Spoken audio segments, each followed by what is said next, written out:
건강수명 100세를 향하여 슬기로운 건강관리법을 알려드립니다. 안녕하세요. OBS 생방송 건강콜센터 저는 노계윤입니다. 자, 전국 대부분 지역에 폭염특보가 내려진 가운데 불볕더위가 기승을 부리고 있습니다. 더욱더 건강관리 신경 써주셔야 되는 시기인데요. 자, 이처럼 온도와 습도가 동시에 높아지는 시기에는 허리 주변의 관절이나 신경, 근육도 같이 부담이 많이 가해져서 통증을 호소하는 분들도 많아진다고 합니다. 자, 무엇보다 통증이 2주 이상 지속된다면 이는 단순 피로에 의한 것이 아니니까요. 반드시 전문의의 진단을 정확하게 받고 치료하셔야 된다는 점 기억하셨으면 좋겠습니다. 자, 생방송 건강콜센터 오늘의 주제, 여름철 허리 통증 환자 증가, 척추질환 치료는 이란 주제로 여러분과 함께하겠습니다. 방송 보시면서 무료 전화 함께 참여해 보시면 어떨까요? 평소 목이나 허리 통증, 척추 질환으로 고생하고 계신 분들, 여러분의 건강 고민 해결을 위해 저희가 도움드리겠습니다. 어떻게 참여하면 되는지 화면으로 안내해 드리죠. 네, 오늘 여러분의 척추 건강을 위해 도움 말씀 주실 전문의 모셨습니다. 신경외과 전문의 권지웅 원장님 나와주셨습니다. 원장님 안녕하십니까? 시청자분들께 인사 부탁드립니다. 안녕하십니까? 신경외과 전문의 권지웅입니다. 여러분의 척추 건강 관련 궁금증을 해결해 드리기 위해 노력하겠습니다. 네, 오늘 권지웅 원장님과 함께하면서 여러분의 건강 고민 해결을 위해 저희가 적극 도움드리겠습니다. 아래 나가는 번호로 지금 바로 전화 주시기 바랍니다. 자, 본격적으로 이제 허리와 척추 건강에 대해서 원장님과 말씀 나눠볼 텐데요. 우리 몸의 중심인 척추, 원장님 우선 어떻게 생겼는지 그 구조에 대해서 설명 좀 부탁드립니다. 네, 척추하면 이제 우리 몸통의 대들보 역할을 하다 보니까 이제 굵고 길다란 뼈로 돼 있을 거라고 상상하기 쉬우신데요. 그렇지 않고 왼쪽 그림에서 보시는 것처럼 작은 벽돌 같은 뼈들이 위아래로 쌓여서 이제 기둥 구조를 만들고 있고요. 네. 위아래 척추뼈 사이에 이제 디스크라고 하는 구조물이 있는데 이 디스크가 이제 충격도 흡수해주고 우리 척추뼈가 이제 전후 좌우로 움직일 수 있도록 도움을 주겠습니다. 네네. 오른쪽 사진은 우리가 척추뼈 이제 단면을 보여주고 있는데요. 우리 척추뼈 중앙에 이렇게 구멍이 뚫려 있고 이 구멍을 통해서 이제 신경이 지나가게 되겠습니다. 이 신경이 지나가는 이 통로, 이 공간을 척추관이라고 하고요. 네. 뒤에서 설명드릴 척추관 협착증에 나오는 척추관이 여기에 해당하겠습니다. 네. 자, 그림만 봐도 상당히 복잡합니다. 그만큼 척추 질환의 그 원인이나 종류도 다양할 것 같은데요. 원장님, 많은 분이 고생하시는 대표적인 척추 질환 먼저 짚어주실까요? 네, 많이들 들어보셨을 텐데요. 디스크 탈출증과 척추관 협착증을 대표적인 척추 질환으로 꼽을 수가 있겠습니다. 먼저 디스크 탈출증은 흔히들 줄여서 디스크라고 많이 줄여 부르는데요. 네. 앞서 설명드렸던 대로 디스크는 병명은 아니고 사실은 이제 척추뼈 사이에 있는 구조물이고 이 디스크는 이제 질긴 껍질 속에 이제 쫀득쫀득한 양상의 내용물이 차 있는 구조로 되어 있는데요. 네네. 퇴행성 변화라든가 아니면 이제 외상 등으로 인해서 이 디스크가 손상이 되면 껍질 일부 또는 내용물 일부가 함께 돌출돼서 신경을 자극해서 증상을 일으키는 질환이 디스크 탈출증이 되겠습니다. 네네. 허리 디스크 탈출증의 대표적인 증상으로는 이제 허리 통증을 꼽을 수가 있는데요.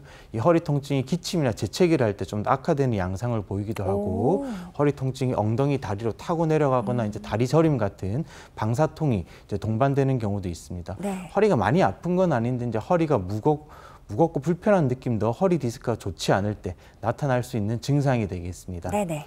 척추관 협착증은 앞서 이제 보여드렸던 대로 이제 신경이 지나가는 통로인 척추관이 좁아져서 이제 신경이 눌려서 이 증상을 일으키는 질환인데요. 네. 앞서 말씀드렸던 디스크 탈출증과의 차이점은 척추관 협착증에서는 이제 디스크 돌출 외에도 신경을 둘러싸고 있는 뼈 관절이라든가 인대가 두꺼워져서 신경이 이제 전반적으로 눌린다는 것이 그 차이점이 되겠습니다. 네. 허리 척추관 협착증의 대표적인 증상으로는 이제 허리 엉치 통증 그리고 이제 뭐 다리 저림 같은 증상이 나타나실 수가 있고요.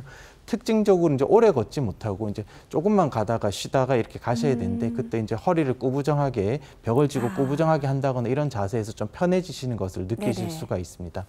발바닥에 뭔가 붙어 있다거나 감각이 이상하거나 이제 시린 증상도 허리 척추관 협착증에서 나타날 수 있는 증상이 되겠습니다. 그러니까 디스크 탈출증 그리고 척추관 협착증 대표적인 척추 질환이고요. 그리고 각각의 증상이 비슷하면서도 조금씩 차이가 있는 걸 확인할 수 있었습니다. 자, 그렇다면 이렇게 척추 질환으로 통증이 발생했습니다. 단계적으로 치료법이 좀 달라지겠죠. 네, 허리 통증은 크게 한 3단계 정도로 나눠서 치료를 해볼 수가 있는데요. 가장 첫 번째 단계로는 이제 입으로 드시는 진통소염제라든가 아니면 신경통약 같은 약을 드시면서 물리치료, 운동치료를 하는 이제 보존적인 치료를 받아보시게 되겠고요. 이런 보존적인 치료에도 이제 통증이 완화가 안 되시는 경우에는 여러 가지 이제 주사요법을 받아보실 수가 있겠습니다. 이제 뭐 증식 주사라든가 신경 차단술, 뭐 척추뼈 관절 주사, 신경 성형술 같은 다양한 주사들이 있고요. 이런 주사 치료에도 이제 반응이 없는 경우에는 양방향 척추 내시경술이라는 채소 침습 치료법이 또 있겠습니다. 네네. 마지막 단계로는 이제 기존의 절개를 크게 해서 이제 뼈를 부분적으로 제거를 하거나 아니면 척추 마디를 고정하는 유압술 등을 고려를 할 수가 있겠습니다. 최대한 앞 단계에서 좀 잘 치료받고 관리하면 좋을 텐데요. 대표적인 비수술 치료법 하면 역시 주사 치료. 그 가운데도 원장님 증식 주사 치료에 대해서 설명 좀 해주세요. 네, 증식 주사 치료는 이제 인대나 힘줄의 부분적인 손상이 완전히 낫지 않아서 생기는 만성적인 통증에 대해서 적용을 해볼 수 있는 치료법이 되겠습니다. 네. 소량의 자극성 물질을 인대나 힘줄이 이제 뼈에 부착하는 부위에 이제 주사를 놔서요, 인위적으로 염증을 일으키게 되는데 이 염증이 그 치유되는 과정을 통해서 인대나 힘줄이 보다 튼튼하게 강화돼서 통증을 완화시켜주는 치료가 이제 증식 주사 치료법이 되겠습니다. 네. 보통 4주 간격으로 6회에서 10회 정도 이 증식 주사 치료를 받아보시게 되겠습니다. 그러니까 우리 몸이 스스로 가진 치유, 재생 능력을 활용하는 것이 바로 증식 주사 치료의 근본 그 원리가 아닌가 싶은데요. 그렇다면 원장님, 증식 주사 치료의 그 특징, 뭐 일단 간편할 것 같고요. 네네. 어떤 것들이 있습니까? 증식 주사 치료는 이제 통증의 일시적인 완화가 아니라 인대나 힘줄을 근본적으로 강화해서 척추의 안정성을 개선시켜서 통증을 완화시킨다는 것이 가장 큰 장점이라고 하겠습니다. 네. 또한 이제 시술 과정이 비교적 간단하고 시술 시간도 짧고 뭐 특별한 마취가 필요하지 않고 대체로 합병증도 적기 때문에 고령이나 아니면 고혈압, 당뇨병이 있는 만성 질환자분들도 이 증식 주사 치료를 비교적 안전하게 받아보실 수가 있겠습니다. 네. 단순히 통증 완화에 그치는 것이 아니라 기능성까지 개선하기 때문에 많은 분들이 이제 나도 받을 수 있을까 궁금하실 것 같습니다. 어떤 분들이 받으실 수 있는 치료법일까요? 네, 앞서 설명드렸던 대로 이제 인대나 힘줄 손상과 관련된 이제 근골격계 통증 이제 두루 적용을 해볼 수가 있는데요. 특히 이제 뭐 약물 치료나 다른 뭐 뼈 관절 주사, 신경 차단술 같은 이제 다른 주사 시술에도 이제 통증 호전이 없는 경우에 증식 주사로 또 이제 도움을 받으시는 경우도 있으실 수가 있겠고요.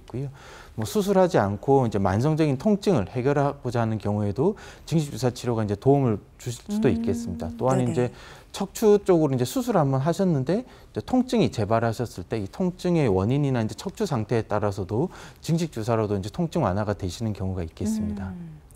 자, 실제 증식 주사 치료 받으신 분들의 사례도 궁금하실 텐데요. 77세 어머님께서 만성적으로 허리 통증으로 고생하시다가 증식 주사 치료 받으셨습니다. 네. 오랫동안 허리 통증으로 고생을 하셨고요. 어머님 이제 MRI를 보여드리고 있는데 제일 왼쪽 사진에서 화살표로 가리키고 있는 부분이 허리뼈 이제 4번, 5번, 5번 엉치뼈 1번 이제 두 마디 디스크가 살짝 돌출되어 있는 것을 보여주고 네네. 있고요. 가운데랑 우측 사진은 디스크가 얼마나 신경을 누르고 있는지 단면을 보여주고 있는데 그렇게 신경이 많이 눌려 있지는 않았습니다. 어머님 이제 증식 주사 치료 이제 3회 받으시고 나서 이게 오랫동안 고생하셨던 허리 통증이 없어지셨고요. 증식 주사 치료 종료하고 9개월 시점까지도 통증이 재발 없이 잘 지내셨습니다. 네. 증식 주사 치료 사례까지 함께 하셨습니다. 방송이 진행되는 동안 많은 분들의 고민 전화가 걸려오고 있다고 합니다. 이쯤에서 여러분들의 전화 통화 이어가 볼 텐데요. 만약 허리를 굽히면 통증이 조금 줄어든다거나 걸을 때 아프고 잠시 쉬면 괜찮아진다 하시는 분들 지금 바로 연락 주시기 바랍니다. 네, 생방송 건강콜센터 여러분의 전화 받아보겠습니다. 여보세요? 여보세요? 예, 어머니 안녕하세요. 네, 안녕하세요. 예, 반갑습니다. 어머니 올해 나이가 어떻게 되실까요? 86세요. 86세 우리 어머님이시고요. 어디 불편하신지 원장님과 인사 나누시고 말씀해 주시면 되겠습니다. 예. 안녕하세요, 어머님. 네, 안녕하세요. 네. 선생님.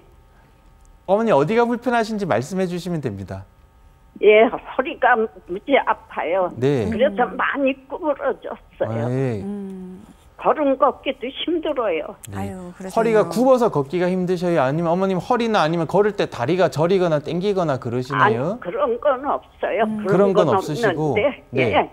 허리가 너무 아프니까 네. 가다 쉬고 조금 가다 쉬고 그래요. 아, 예. 가다 쉬고 가다 쉬고. 어머님 그래서 혹시 병원에 가서 검사를 받아보거나 하셨나요? 예, 전에 한 3년 됐나 4년 됐나 그때 네. 병원에 가서 엑스레이 찍어봤거든요. 네네. 그랬더니 X자로 다 휘었대요. 허리가 많이 휘었다고 허리가 많이 들으셨어요, 어머니? 휘어서요. 예. 예. 그래서 그때 침도 좀 맞고 그랬는데 네. 맨날 마찬가지예요. 네. 어머니 최근에는 뭐 다른 주사 치료나 먹는 약은 안 드셨어요? 먹는 약이요? 약은 저기 병원에 가서 네네. 한번 저기인데 내 손이 떨려요. 네. 전에는 안 그랬는데 그래서 이제 딸이 데리고 갔어요. 혹시나 저 치매에 안 좋은 저기가 오나 하고 치매인가 하고 근데 치매는 아니고 유전이라고 그러더라고요. 손 떨리시는 게 손이죠. 유전이라고 들으셨다고요, 어머니? 예. 우리 아버지가 옛날에 이렇게 네. 손을 떠셨거든요. 네. 어머니, 그랬더니 오빠도 그러더라고요. 어머니 손만 떨리시고 뭐 몸통이나 이렇게 떨리진 않으세요? 그런 건 없어요. 아. 손이 떨려서 글씨 쓸래 글씨가 안 돼요. 그 제가 시인이었거든요. 네. 저기 14년 때 책도 내고 그래서 지금 네. 시인으로 등록돼 있거든요. 알겠습니다. 아유, 그러세요. 어머니, 근데 글씨를 못 써요, 인자는. 네. 어머니 컴퓨터를 일단은 손 떨림은 여러 가지 원인이 있으실 수가 있는데 그거는 이제 제가 전문가는 아니고 우리가 이제 예. 신경과 이제 신경과 선생님 진료를 한번 보시고 원인도 찾고 약을 드시면 좀 얼마든지 나아질 수도 있거든요, 어머니. 글씨 쓰기가 힘드실 정도로 많이 떨리시면 약물 치료를 받아보시는 게 좋을 것 같은데 그거는 제가 지금 뭔가 도움 말씀을 드리기는 제 분야가 아니라서 어렵고요. 어머니 허리가 많이 아프신 거에 대해서는 허리 침 말고 어머니 무슨 신경주사라든가 허리뼈 관절 주사라든가 이런 주사 치료는 안 받아보셨어요? 아유, 많이 한의원에도 많이 댕기고 네네. 여러 가지 정형외과도 댕겨보고 네네. 그랬는데 주사도 많이 맞고 침도 많이 맞고 네네. 그런데 여전해요. 여전하셨어요. 어머니 3년 전에 엑스레이만 찍어보셨다고 하셨는데 혹시 MRI나 CT 같은 정밀 검사는 안 해보셨어요? 예, 네. 어머니 일단 저희가 이제 엑스레이만 가지고는 정확하게 이제 디스크 탈출증이나 협착증 같은 이제 신경이 얼마나 눌리고 우리 이제 자세하게 보이지는 않거든요. MRI 안 예. 찍으시면. 그래서 엑스레이로는 협착증이나 디스크를 진단하는데 좀 제한이 많기 때문에 어머니 이렇게 오랫동안 고생하셨으면 한 번쯤은 정밀 검사, 특히 MRI를 한번 찍어보시면 좋을 것 같습니다. 그래서 MRI를 찍어봐서 디스크나 협착증이 얼마나 심한지에 따라 우리가 이제 그 마디에 주사를 넣을 수도 있고 어머님이 주사 치료가 지금까지 효과를 못 보셨다고 했는데 왜냐하면 그 상태가 정확하게 진단이 안 돼서 적절한 주사 치료를 못 받으셔서 그렇죠. 그러셨을 수도 있거든요.